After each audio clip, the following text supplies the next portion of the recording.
Welcome to podcast number 71 for Thanks for Your Service. Our focus is on historical topics relating to the Australian military. You can find us on Facebook, Twitter and YouTube. Just search for Thanks for Your Service.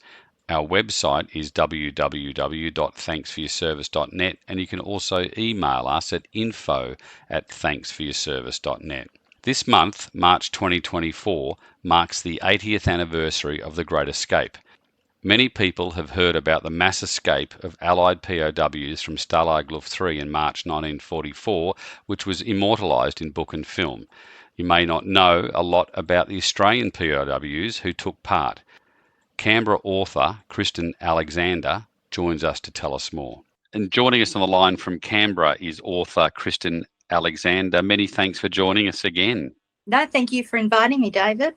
We last spoke with you for our November 2023 podcast, number 68, on your book, which was titled Kriegies, RAF POWs of World War II.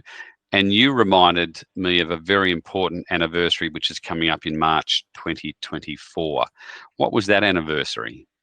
Well, on the 24th of March, 24th and 25th of March, we'll be commemorating the 80th anniversary of the Great Escape. And that was the great breakout, after which 50 airmen were killed by the Gestapo, following a breakout of 76 airmen from Stalag Luft III, which was one of the most infamous German POW camps. So it's a sad occasion, but it gives us an opportunity to reflect on the lives of those airmen, their captivity, and what it meant to participate in the Great Escape. As you know, and anyone who's read the book, 5 Australians were killed in the post-escape reprisals. They were Albert Hake, Tom Lee, Reg Keirith, John Williams, and Jimmy Catanar, who was only 22. The author of the book, The Great Escape, and who was actually there, was an Australian author by the name of Paul Brickhill. Can you give us an overview of the actual escape itself? Yes, and Paul Brickhill was one of the first to write about the Great Escape. He and a South African journalist published a book in 1946, which sort of talked about how the airmen, sort of arrived in camp, and then it was great daring do. But the second half of the book was an outline of the Great Escape. And then later in the early 50s, he rewrote that totally into the book that we know and love, The Great Escape. Well, anyway, as an overview of the escape, almost as soon as Stalag Luft III was opened in April 1942, the Airmen Prisoners of War, or Kriegies as they preferred to call themselves, formed an escape organisation. And this had its antecedents in other prisoner of war camps, in particular Stalag Luft I, which was located in Bath in Pomerania. Anyway, the organisation, which they called X, or the X organisation, was set up by Wing Commander Harry Wings Day. He was a senior British officer originally, and later on it was taken over by a really dynamic character, South African-born squadron leader Roger Bushell. And then when North Compound was open in March 1943, he set in motion an absolutely ambitious plan for a mass breakout. Beforehand, they had tried it in 1s, 2s, 3s, or even groups of, say, 10 or 20. But this was going to be huge. They were going to build 3 tunnels at the same time to maximise their chances of success, and they were going to get as many men out as they possibly could. They would, their ambition was to create a maximum disruption. And to maintain their secrecy, because one of the strictures of the organisation was that they weren't allowed to talk about it, was that they dubbed the tunnels Tom, Dick and Harry. So, of course, you could talk about going to Tom or working with Dick, and presumably the Germans wouldn't know what they were on about. Anyway, security, as I said, was paramount, and the prisoners didn't speak about their covert work. So even prisoners in the same room perhaps wouldn't have known that their roommate or the person in the bunk below them was involved in some special way. So they all beavered around. They had lots of jobs. There was a tailoring department.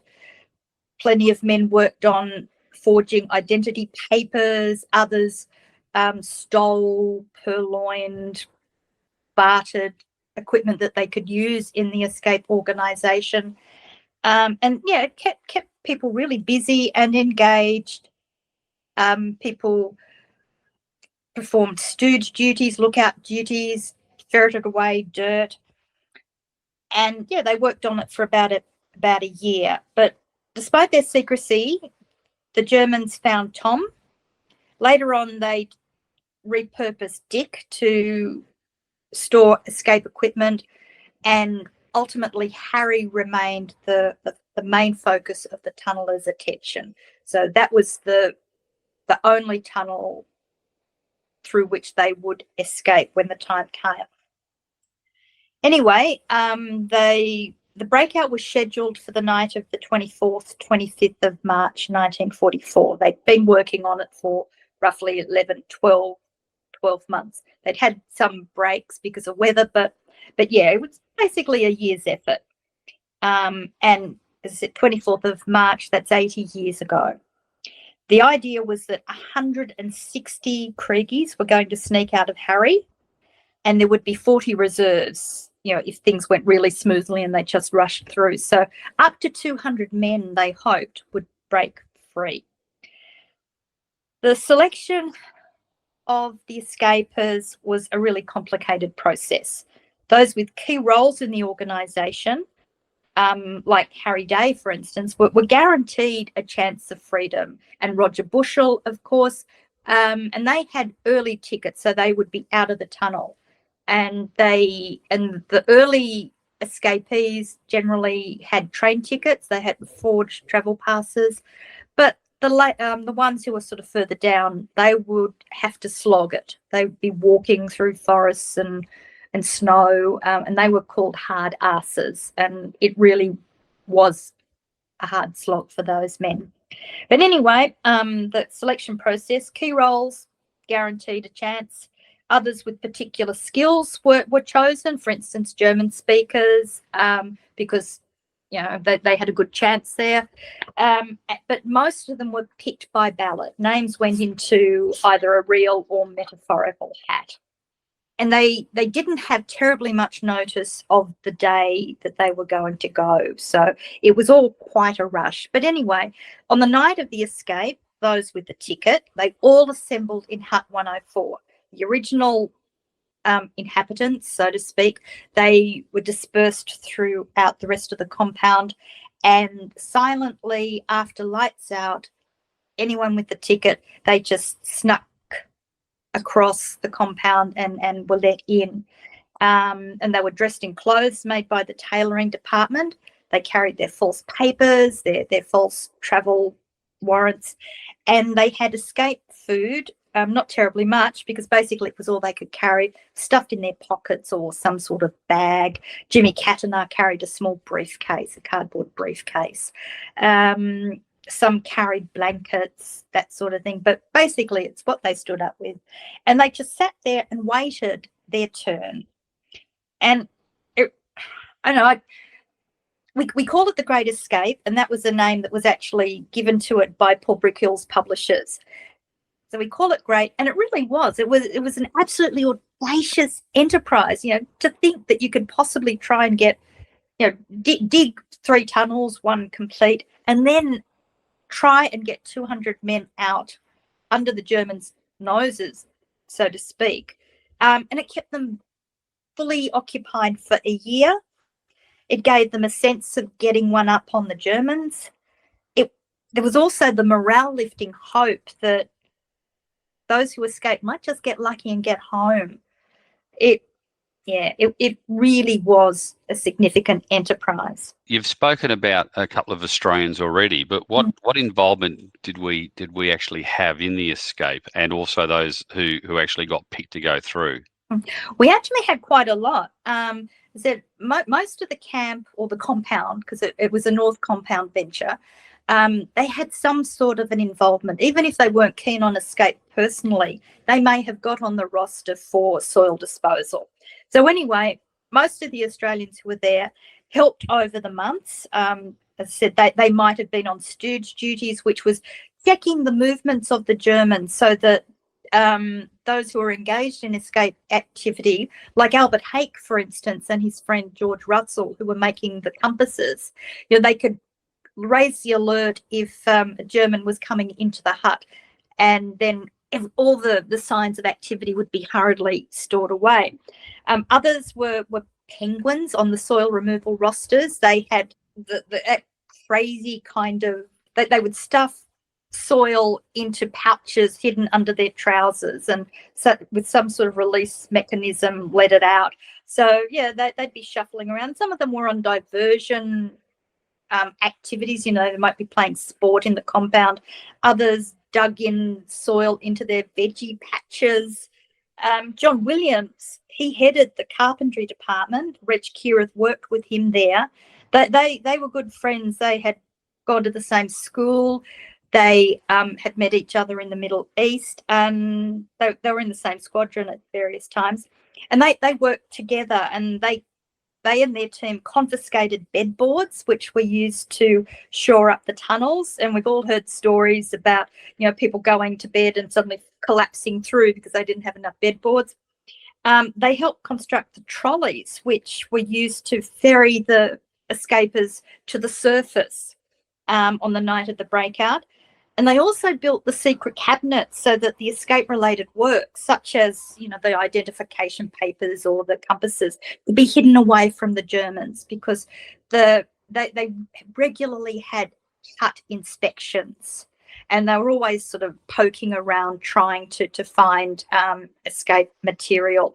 So they built the cabinets, which were really, really ingeniously constructed. Then on the night of the escape, Wing Commander Norman, who was one of the highest ranking Australians, he ticked off the names of the escapers and made sure they were in and allocated their place in the escape. And then, of course, we had the Australians who did draw a ticket to escape. So there were a few Australians lined up in the hut. Some, of course, didn't. And there was one person, and I maintained contact with him for quite a few years via email, Alan Ragetti.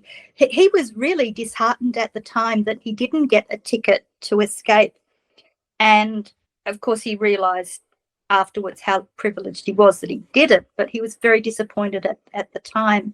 But he was given a really important job, which wasn't really escape related. His friend George Wiley, a very young Canadian boy, had a terrible feeling about the escape, and he gave Alan his watch and photos and asked him to take them home and give them to his family if anything should go wrong. Now, there were plenty of other Canadians in camp who would have been a more sensible choice than Alan, an Australian, who would have to after the war would have to detour to get to Canada. But Alan accepted this charge. It was, he realised how important it was for young George, and he accepted that. And after the war, and it was a difficult enterprise for him to do, he took the watch and the photos to the family, and he said how it was such an awful experience for them, because they were totally shell-shocked. They had lost their boy. They thought he was safe, as so many people did. They thought he was safe as a prisoner of war. And then to hear that he had died, and in such a terrible way. So they hadn't realised how much of a challenge it was for Alan to fulfil this charge. But he did it. Even in our last email conversations, he still remembered how important that was, and his young friend. And afterwards, in that very important way. So 6 of our boys went through the tunnel, Harry, and they escaped. So Jimmy Katanar, he was the 23rd. He was the highest ranking, as in numbers out of the tunnel, Australian. He was 23rd, and he was going to travel most of the way by train. And we don't know why he had such a high number, but we think perhaps it was because of his German skills, and also he had learnt Norwegian during captivity. So it's highly possible he was involved in suborning the guards, as in like liaising with them, speaking with them in German, trying to get escape-related materials, but certainly keeping in contact with the Germans. John Williams was number 32. Again, it was quite a high number. And again, that was in recognition of the fact that he had a very pivotal role in the escape organisation. And Reg Kirath, who was his escape partner, was number 35. Paul Royal from Western Australia, he was number 55. This was quite far down the track now, and Paul was a hard arser. He was going to walk to Switzerland. Albert Hake was number 70, and Tom Lee was number 73, and they were all hard arses. And as I was writing the story of the escape, I tried to imagine what it would have been like for them to have crawled through the tunnel and then sort of come up. And the escape tunnel was actually a bit short of the tree line, so they had they were kind of in view of the watchtower, and they had to run from the mouth of the tunnel to the tree line. So it was sort of a bit of a slow progress there. But I tried to imagine what that wonderful moment was as they crawled out of the tunnel. And fortunately, Paul Royal did speak of it. So I was able to take his words and then just try and imagine it. That sense of freedom that they must have felt after years of captivity. And even knowing that their chances of a clean getaway was slim, just the wondrous moment of, I'm out. And Paul remembered breathing the chilly air because it was winter and it had been snowing. So there was snow on the ground, on the trees. Breathing it in, you would have seen the condensation. He looked up at the stars, and then he turned and looked behind at the watchtower, the guards, and the barbed wire. And then he just thought he'd got this far, and what an achievement. And then he ran across, waited, stood in the tree line, waited for his escape partner, and they set off. But it was, I just tried to imagine that exhilaration that they all must have felt, and mixed up with fear of what was going to happen. Unfortunately, the 7th Australian who crawled into the tunnel, he didn't experience any of that, Paul Fordyce. He was making his way through when the escape was blown. So then he had to scrabble back, and then he got caught up in the pandemonium of trying to hide everything, shut everything down, try and make things look normal. And then as the guards were sweeping through the compound. So he missed out. But and others, of course, waiting for their turn, lost their chance. And one Australian, Albert Comber, who later drew some wonderful pictures which are in the War Memorial, of some of the Australians involved in the escape activity. And there is a lovely picture of Reg Kirath and his mate Matt Jones working in the carpentry department. Anyway, he was waiting, but he'd lost his chance, and he'd actually sadly suffered a number of foiled attempts during his captivity. And when he wrote up this, he just recorded it as failure again. So just the desolation that they felt at the time of being so close and missing out. Yeah. Of course, as I said, in the case of Alan Rigetti, for one, they realised how lucky they were. But anyway, of the 6 Australians who emerged from Harry, Paul Royal was the only survivor. The others, they were killed, along with 45 other of the escapers. In your book, The Kriegies, the RAF POWs of World War II, you focus on one POW, Jimmy Katnar, and obviously he was one of the 6. Can you tell us about him a little bit more? Yeah, I'm really fond of all of the Australians, but Jimmy, there's a real soft spot there. He was from Melbourne, and he was only 20 when he was captured, so very young, 22 when he was killed. He'd had a sterling career with 144 Squadron and 455 Squadron. And that's when I was first introduced to Jimmy, when I was researching 455 Squadron and Jack Davenport, who commanded it at one time. Jack got his chance as a squadron leader because Jimmy was taken POW. So there could have been an entirely different story if Jimmy hadn't been captured. But anyway, that's how I discovered Jimmy. Now, he carried out a number of highly successful bombing operations with both 144 and 455 squadrons. He'd been awarded the DFC, and when he was promoted to squadron leader, he was reputedly the youngest Royal Australian Air Force man to have attained that rank. It was a huge, huge achievement. He was much loved by his family. He was liked by all of his squadron friends. He was particularly admired by his commanding officer, Grant Lindemann, who thought him a first-class man in all respects, and I'm quoting that, and quite outstanding. That really is an impressive accolade. And by the time the squadron headed to Russia to participate in Operation Orator in September 1942, Jimmy had gained a reputation both as a live wire and as an exceptional and experienced pilot. He was full of excitement and verve, hopping around. Someone said it was like he was, as a piece of radium, as radioactive as radium. He was just full of life. And when you go through his life story, letters, condolence letters that his father collected, people who knew him and loved him spoke of his vibrancy. It just, you see the potential for this young man to have done so much. Anyway, greatly loved and admired by his squadron. So going to Russia, Operation Orator, the purpose of that was to protect the Allied convoys that were taking important material to Russia. And these convoys were threatened by the Tirpitz. So they were going to Russia and they would fly out on operations to look for the Tirpitz. So the flight to Russia on the 4th of September 1942, it was fraught with danger.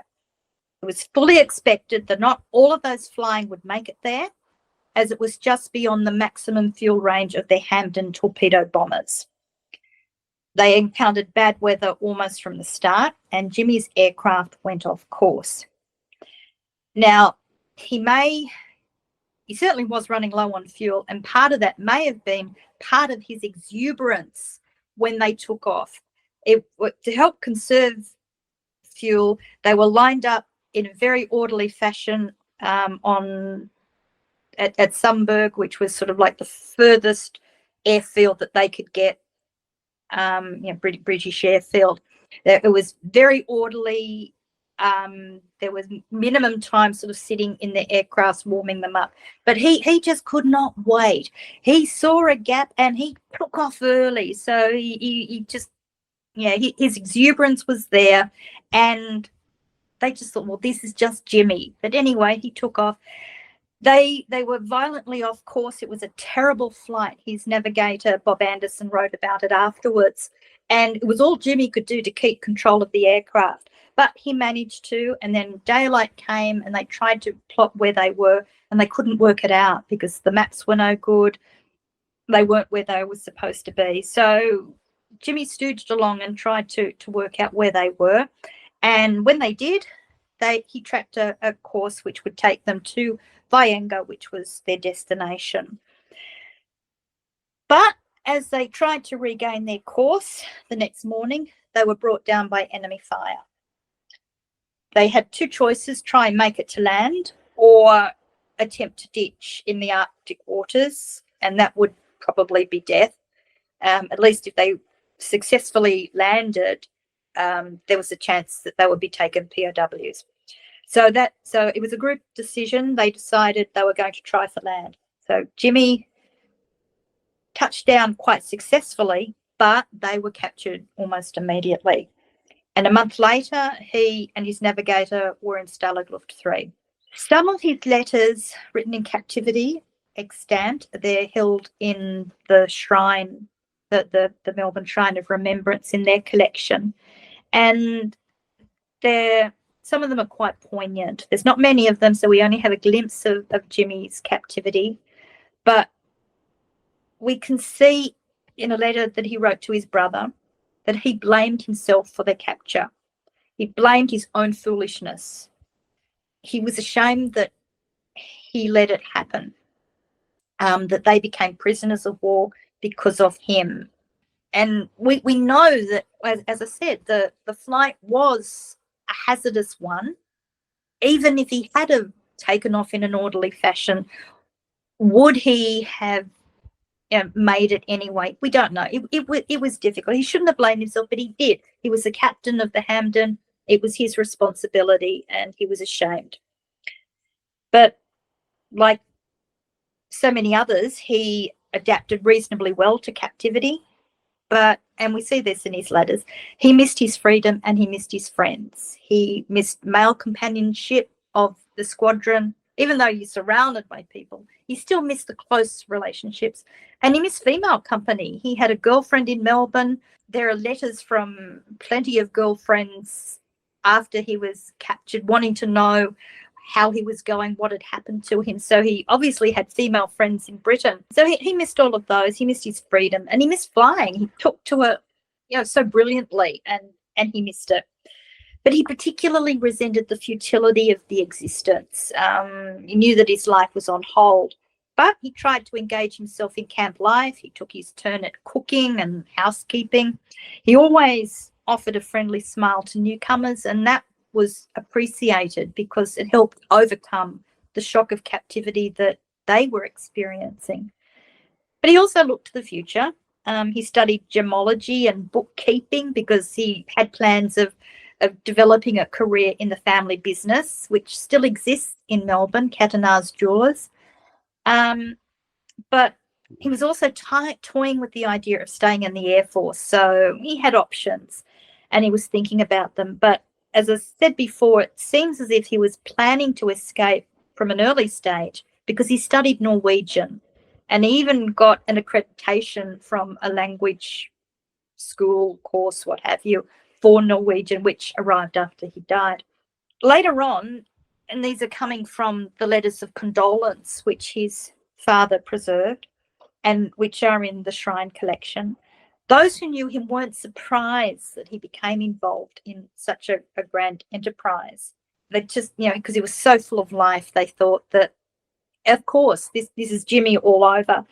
And it seems that his irrepressibility was fostered or stimulated by it. And he was one of the many who actually dropped hints about the escape in their last letters home. He wrote to a friend in England and said, "Get my suit pressed. I'm on my way, so to speak." And then we come to the escape. He was, as I said, 32nd from the tunnel. He planned to catch a train with his escape partner, New Zealander Arnold Christensen. They were heading towards the Danish border where Christensen had relations in Denmark. And so they'd get off just beforehand and they'd walk the rest of the way. They'd slog the rest of the way. And he actually had, he probably had envisaged that he had a good chance even on foot, because as a schoolboy he was a scout. He went to Geelong Grammar and he was part of their scout troop. He was well versed in scout craft. He loved hiking in the bushland, in the Macedon Ranges. He was really good at it and really into outdoor activity. So he probably felt that he stood a really good chance. Certainly would be able to navigate by the stars or with the compass, Albert Hake's little compass. So what were the circumstances about his capture and ultimate death then? Yeah. Okay, so he and Arnold Christensen were captured in Flensburg, which was close to the Danish border. And then roughly the same time, Two Norwegians, Haldor Espelid and Nils Fugelsang, were captured as well. They were captured by the Kiel Gestapo, taken to the Kiel Gestapo headquarters, and there they were questioned and photographed. And the photograph of Jimmy really is poignant. He's standing there, and one of the things that family and friends all wrote about was how he was, especially his school days, he was always smiling. He was known for this brilliant smile. And in this last photo, of course, he's not smiling. He's looking downcast. He's dressed in his bodgy POW tailored clothes. And it's a terribly sad final photo. But anyway, so they were interrogated, and then the plan was hatched to kill them. And this is going back to the hours after when the escape became known. Adolf Hitler called a meeting with Goering and Wilhelm Keitel, and he ordered that all of the escapers were going to be killed. And somehow, and I'm not entirely sure, that was discounted, and a round number of 50 was arrived at. But Wilhelm Keitel, so they were ordered to be shot, and orders were sent out. But along with this order was one that Keitel came up with, and that was that after they were shot, the bodies were to be cremated and the ashes were to be sent back to Stalag Luft III. And this was totally in contravention of the Geneva Convention, as was obviously the shooting, because the Geneva Convention provided for honourable, dignified burial of those who died in captivity. But no, they were going to be cremated, the urns would be sent back to Stalag Luft III, and that would serve, Keitel thought, as an example of what would happen if prisoners of war tried to escape. So anyway, the orders went out that escapers, or some, were going to be killed, and the people were selected arbitrarily. The Kiel Gestapo, the head, ordered somebody to go out and find a secluded spot where 4 men could be shot, where nobody would see them. And so they went out, scouted a location. And then the 4 men were bundled into 2 cars. Jimmy was in the lead car with Johannes Post and Hans Kahler. The other 3 men were in the second car. Now, as they were driving along, it was only about 8 kilometres from Kiel. The cars were separated, so Jimmy's arrived first. Now, he was told to get out of the car, and apparently, according to war crimes testimony, it was a relatively pleasant trip. Jimmy probably had no idea of what was going to happen. Perhaps he even thought that they were being driven back to Stalag Luft III, Sagen. But anyway, he was told to get out of the car, stretch his legs, and they were in a meadow, which, even though it was winter, probably looked relatively pleasant. He wandered off. Hans Kahler returned to the vehicle, and he fetched a weapon. Then they led Jimmy through the meadow, and as he walked ahead, one of them took aim and fired.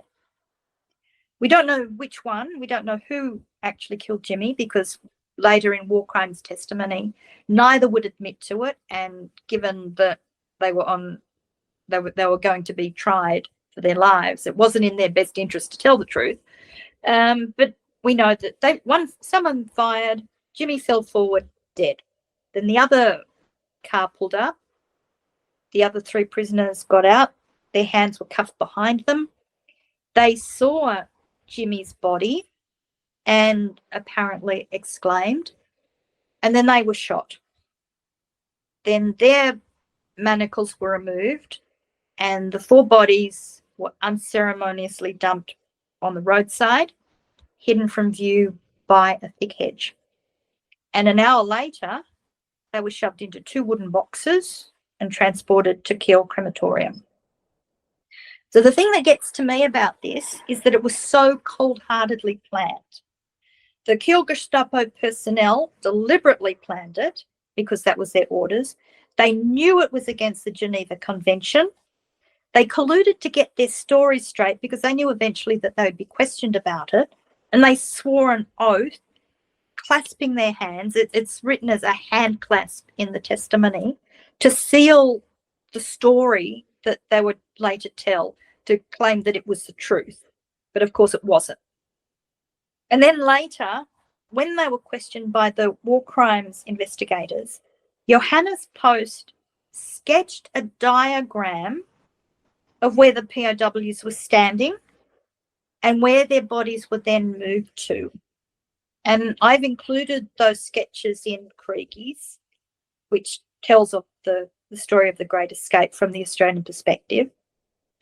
And whenever I look at them, I just find them incredibly moving and horribly callous. It's an appalling record of the life and death of 4 young men. And those men, of course, have names, but they virtually stand representative for all of the 50 great escapers who lost their lives, because we don't know exactly what happened to all of them. Out of the 5 Australians that were killed, were they all cremated? Or every one of the 50 were cremated, and all of the ashes were put in little urns, and they were labelled with numbers, names, and sometimes the location.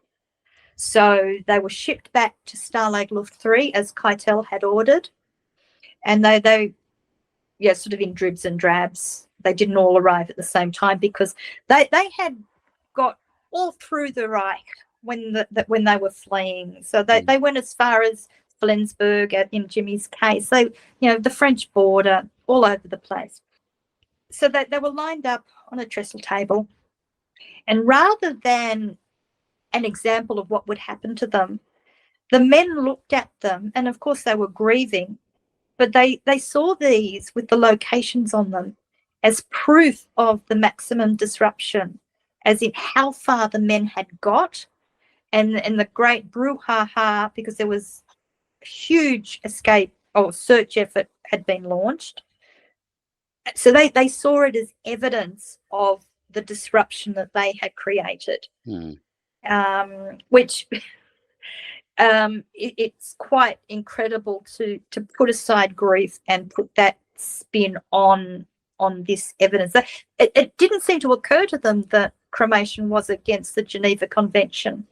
But even so, the urns arrived, and they stood in the stead of bodies.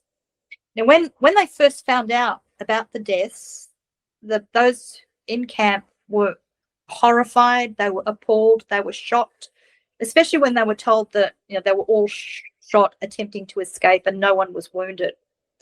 And the senior British officer, Martin Massey, asked for the bodies to be returned so that they could bury them in the camp cemetery, bury them with their fellows, others who had died. But of course, the bodies didn't arrive. The ashes did. So the Kriegies then decided that they would build a funerary vault to house them. All of the ashes would go together in this vault. The Germans gave permission. They even provided the materials. So over the following months, and this is from May 1944 through to December 1944. So we've gone through summer where they're reasonably fit, and we're getting into winter again. But we're in the latter stages of the war where after D-Day, and the Germans were starting to suffer and rations were not coming through. So a lot of the men were starting to become debilitated, and they had to have a roster to preserve the energy of the men participating. But anyway, they built, and it is beautiful, a funerary vault. And some of the Australians helped construct this, or they worked in the garden because they landscaped it. And the names of the 50 were engraved on three granite panels. It was designed so that there would be granite lids which could be lifted, and the urns were placed in, and the lids, mighty heavy lids, protected them inside. After the camp was evacuated in January 1945, ahead of the Russian advance, they didn't take the urns with them. They stayed in the vault. Now, as the Russians advanced, some broke into the vault, apparently in search of gold, and some of the urns were broken and the ashes were scattered. After the war, the remaining urns and what could be collected of the fallen ashes were removed because there was no guarantee, and because this was now Eastern Bloc territory, there was no guarantee of continued safety of the ashes. So they were removed and interred in the British Military Cemetery, which is now Old Garrison Cemetery in Poznan. And they were all buried together, or almost all of them.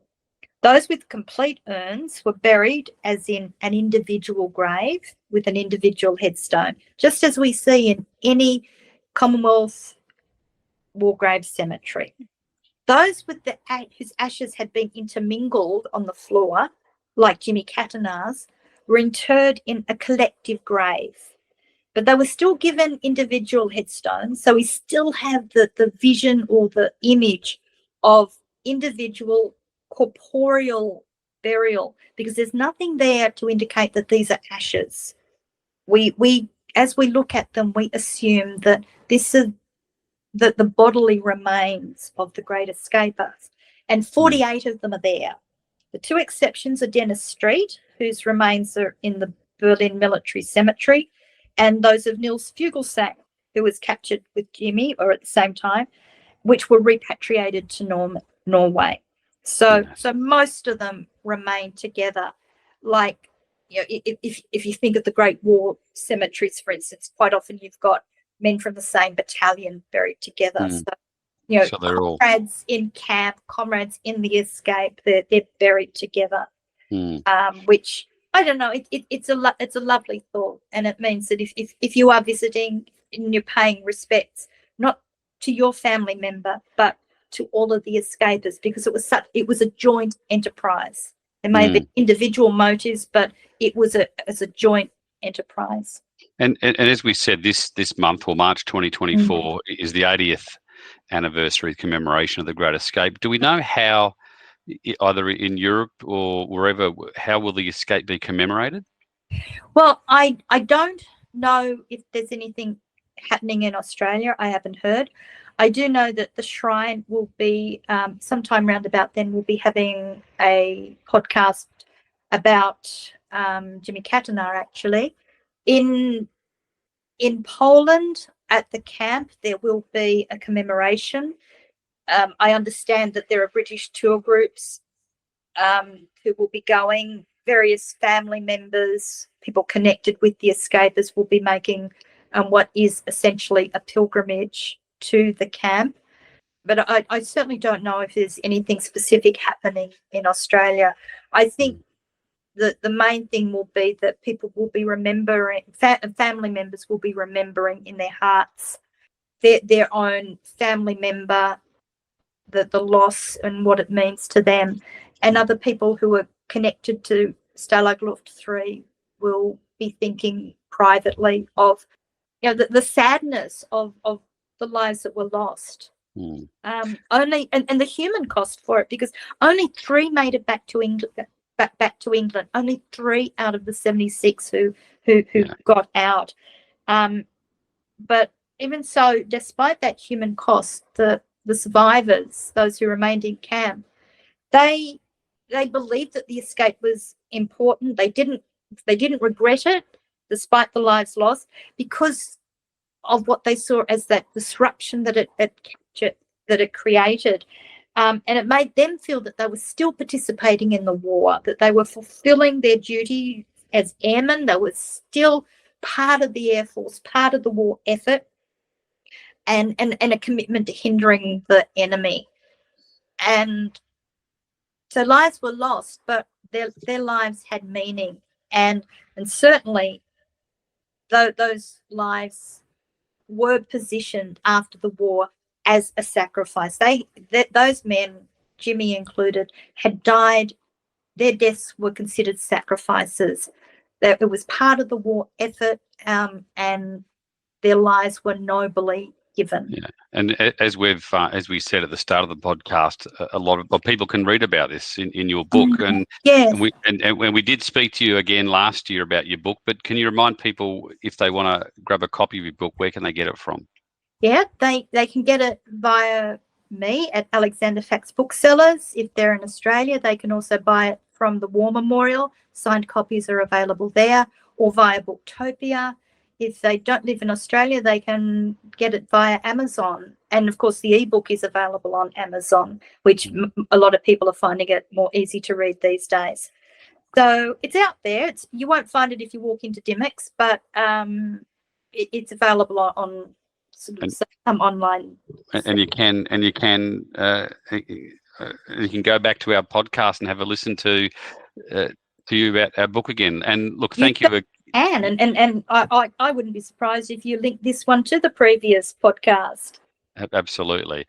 So we've been talking about The Great Escape. It's the 80th anniversary of The Great Escape, which occurred in March 1944. Kristen, always great to talk. Thank you for your time today.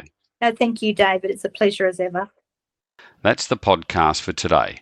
We're keen to hear your feedback by leaving a review on your podcast app, because your reviews helps new listeners find our podcast. And you can help support this podcast via Patreon or Buy Me a Coffee. The links are on our website and Facebook page, and your support helps us with the production of this podcast. Thanks for listening, and thanks for your service.